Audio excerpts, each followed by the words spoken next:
નમસ્કાર દોસ્તો, ચાલો આપણે આજે જઈ રહ્યા છીએ સાળંગપુર શ્રી કષ્ટભંજન હનુમાનજીના દર્શન કરવા. ચલો હું આજે તમને સાળંગપુર હનુમાનજીના દર્શન કરાવી રહ્યો છું. હું સાળંગપુરના બસ સ્ટેશનમાં છું, તો ચલો આપણે સાળંગપુરની મંદિરની અંદર જઈએ. તમામ ભક્તો માટે આ મેઇન એન્ટ્રી ગેટ છે. અહીં આવનારા તમામ ભક્તોને પાર્કિંગ માટેની વ્યવસ્થા મંદિરની અંદર કરેલી છે. આપ જોઈ શકો છો, અહીં ટુ વ્હીલર અને ફોર વ્હીલર માટે પાર્કિંગની સુંદર મજાની વ્યવસ્થા કરવામાં આવેલી છે. આ છે સાળંગપુરમાં આવેલો કષ્ટભંજન મંદિરનો કિંગ ઓફ સાળંગપુરનો પ્રોજેક્ટ, જે 54 ફૂટની ઊંચી દાદાની મૂર્તિ બનાવવામાં આવી રહી છે. જેનું કામકાજ આટલું થયું છે અને આગળનું કામ જે ચાલુ છે. મંદિરની મૂર્તિની બંને બાજુ મોટા મોટા ગાર્ડન બનાવવામાં આવી રહ્યા છે. તેમજ ચલો હું તમને મૂર્તિની નજીક લઈ જાઉં. ઉદ્ઘાટન આપના માનનીય વડાપ્રધાન શ્રી નરેન્દ્રભાઈ મોદીના હસ્તે થવાનું છે એવું અનુમાન લગાવવામાં આવી રહ્યું છે. તેમજ મૂર્તિની આસપાસ જે બેઝ બનાવવામાં આવ્યો છે, ત્યાં સાળંગપુરનો ઇતિહાસ કંડારવામાં આવશે. મૂર્તિની આસપાસ થયેલું કામકાજ જોઈ શકો છો. એનું કામકાજ પૂર્ણ ઝડપે થઈ રહ્યું છે. આપણે આગળ જઈએ અને હનુમાનજીના દર્શન કરીએ.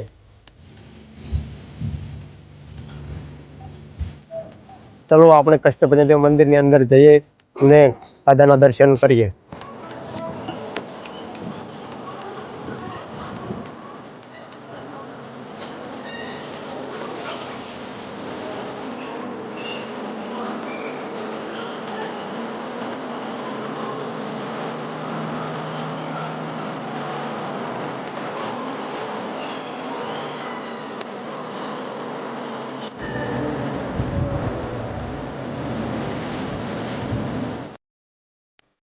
આ મૂર્તિ હનુમાનજીની મુખ્ય મૂર્તિની બાજુમાં આવેલી છે, જ્યાં તમે દાનપેટીમાં પૈસા નાખવાથી હનુમાનજીને તેલ ચડે છે અને તમારી તેલ ચડાવવાની કોઈ પણ માનતા પૂરી થઈ જાય છે.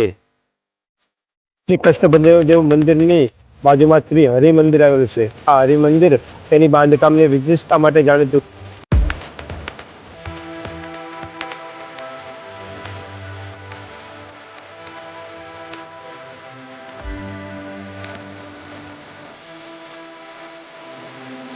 આ ગાડું શ્રી સ્વામિનારાયણ ભગવાનની પ્રસાદીનું છે.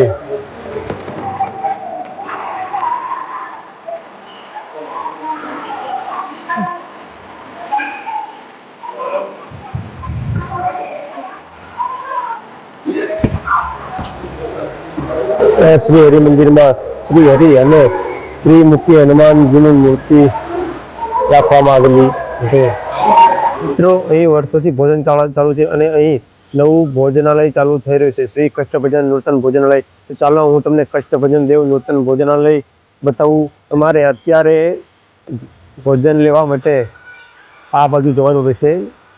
હરિ મંદિરની પાછળની સાઈડ જેનો રસ્તો આવેલો છે, ચલો આપણે જોઈએ. ત્યાં ભોજન લેવા માટેનો ગ્રાઉન્ડ ફ્લોર અત્યારે ચાલુ કરવામાં આવ્યો છે અને ઉપરનું કામ અત્યારે હાલમાં ભોજનાલયનું ચાલુ છે. આપ જોઈ શકો છો, અહીંયા કામ ચાલુ છે. ચલો આપણે જોઈએ. આપણે અહીંથી જવાનું રહેશે.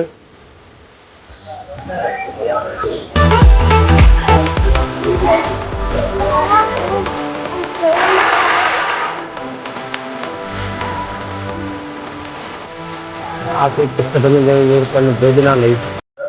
આ છે કષ્ટભંજન નૂતન ભોજનાલયનો ગ્રાઉન્ડ ફ્લોર, જ્યાં અત્યારે હાલમાં જમવા માટેની વ્યવસ્થા કરવામાં આવી રહી છે. તો આપ સૌને પ્રસાદ લેવા માટે આ જગ્યાએ આવવાનું રહેશે. પરિસરમાં જ શ્રી વડતાલ ધામ ધાર્મિક સ્ટોર આવેલો છે. અહીં માળા તેમજ દાદાની મૂર્તિ તેમજ લેમ્પ અને તેમજ અલગ અલગ જાતની ઘણી બધી વસ્તુઓ મળે છે.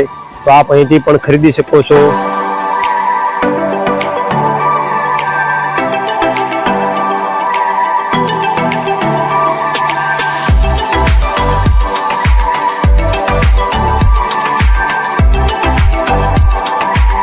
તમારે પાઠ કરાવવા માટે આ કાઉન્ટર ઉપર આવવાનું છે અને અહીંયા તમારું નામ અને તમારું મોબાઈલ નંબર લખાવવાનું રહેશે. એટલે તમને અહીં બોલાવવામાં આપશે. અહીં માહિતી જોઈ શકો છો. આ પ્રમાણે આપને કરવાનું રહેશે.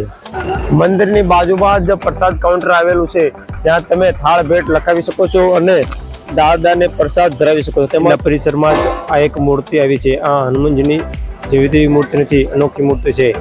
હનુમાનજીના મોંમાં શ્રીફળ રાખતા જ હાથમાંથી એક શ્રીફળ આવે છે, જે ભક્તો પોતાની સાથે લઈ જાય છે.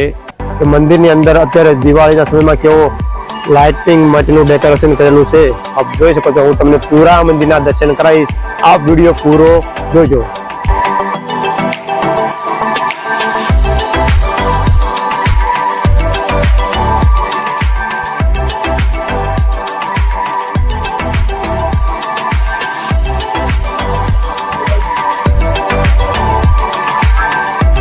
નો બીજો એન્ટ્રી પોઈન્ટ જે એક્ઝેક્ટ મંદિરની સામે આવેલો છે, ત્યાંથી પણ તમે મંદિરની અંદર આવી શકો છો અને દર્શન કરી શકો છો. કષ્ટભંજન દેવ મંદિરની અંદર જ આવેલું આ ભવ્ય શ્રી સ્વામિનારાયણ અતિથિ ભુવન આવેલું છે, જે વ્હાઇટ હાઉસ તરીકે પ્રખ્યાત છે. અહીં આવનારા ભક્તોને રહેવા માટેની તમામ વ્યવસ્થા કરવામાં આવી છે. અહીં એસી રૂમથી માંડી નોર્મલ રૂમ સુધીની રૂમ મળી રહે છે. તેમજ આ એટલું ભવ્ય છે કે અહીંયા આવનારા તમામ ભક્તોને રહેવા માટેની અલગ અલગ વ્યવસ્થા કરવામાં આવે છે.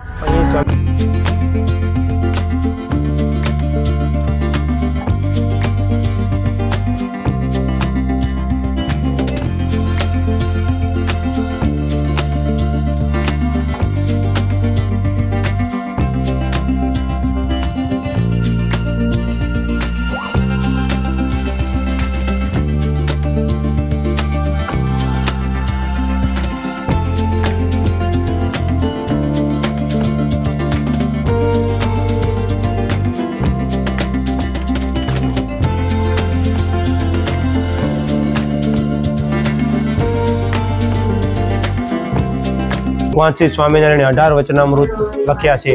આપ જોઈ શકો કે સંતો મહંતો જીવા ખાચરના દરબારમાં છે. અહીં આપ જો ભક્તરાજસિંહ વાઘા ખાચર, જીવરાજ ખોચર અને જીવા ખાચર તરફ આ તરફ સંતો મહંતો શ્રી ગોપાળાનંદ સ્વામી, શુક્લાનંદ સ્વામી, જ્ઞાન સ્વરૂપ સ્વામી તેમજ બીજા સ્વામીઓ છે.